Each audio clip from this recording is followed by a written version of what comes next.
years in, they get divorced and they leave. What happens to their option deposit and the credits they've amassed? It's non-refundable, so they walk from that. Okay, so it's a fairly dramatic decision on their part to walk away. That's correct. Okay. And when you're looking at lease to own, what percentage of the monthly total goes towards a credit? I mean, are we talking $50 a month as a credit towards the end of the term, or are we talking $300 credit? What are your typical thoughts there? It really depends on the purchase price and the monthly premium that you're actually getting over market rent. But the aim is really to have them have 5 or 10% down at the end of the day, so they don't have to come up with any extra money to purchase that property in 2 or 3 years. Our number is 20% of the gross rent on our typical deals, and we typically, on our purchase price, we do about $850 to $950 per month per $100,000 of purchase price.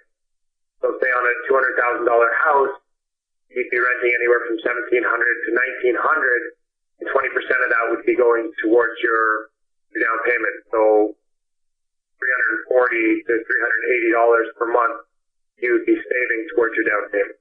So that there's the positive cash flow for the investor as well as a positive credit for the renter. That's correct. Okay. Now, you've been doing this for a long time, longer than most of us. What do I'm sure you've seen a lot of people get into this field thinking, wow, isn't it a great buyer's market? It's perfect for lease to owns. What do you see? I mean, I'm sure you've made these mistakes too yourself, as we all have. We're great students that way. What are some of the biggest mistakes people make when they're investigating lease to own options for themselves? A couple of the biggest mistakes are thinking that any house fits the strategy. If you're doing the purchase the house first and then put a tenant in, they typically say, well, if I can get a cheaper house, then that makes more sense. But I mean, the cheaper the house, the lower the quality of the tenant you're going to get in. We do deals anywhere from $200 as our average, all the way up to $1 million. And the level of sophistication and chances that they're going to buy go up with the dollar value of the property. So that's the first thing, is that they pick the wrong property.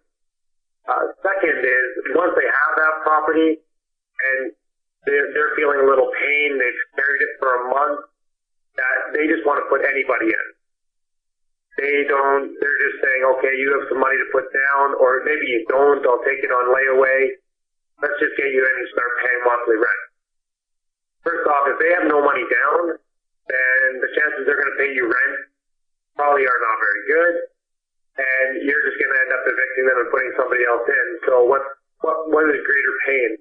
Having to evict them and take 3 months and spend that time, or waiting another 2, 3 weeks, 4 weeks, put a quality lease owned tenant in? What are some of the other challenges you see? I've seen a lot of experienced investors that have employed different strategies. And I mean, just like myself, I fell into doing lease to own because when I had finished rehab, I typically like to sell my rehab property when the last stroke of paint is being put on the property. And then I started doing lease to own because it was a very effective, a very quick way of getting rid of properties.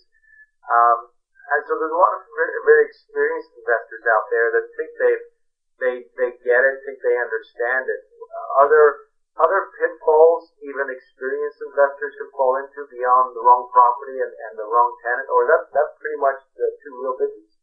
Those are the biggies, but I mean, there's hundreds and hundreds of little pitfalls that come up every day that, you need to really be aware of. I mean, having your lease structured properly, because if you go to the landlord-tenant bureau, the worst thing you don't want is having that fight and then saying, well, your deposit, well, you have to pay them back or they can use it as part of the rent, or I've made improvements to the property, I own this property, they have ownership rights, things like that, the lease structure, if you're out there promoting this to money partners, how to do it within the security guidelines so you don't get fined or the SEC doesn't come down on you, the Internal Securities Commission.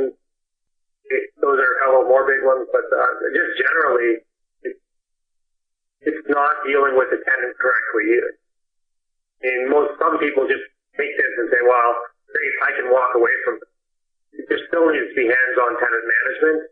It's not the same. You're not going to get called for one toilet, a broken, whatever, dripping pipes. You're not getting called for that. You still need to be hands-on maintaining that tenant to improve their credit and to make sure your asset is secured and, they're not doing damage to that property. So, here's an interesting question for you. Well, what are you raised the tenant being one of the prime issues.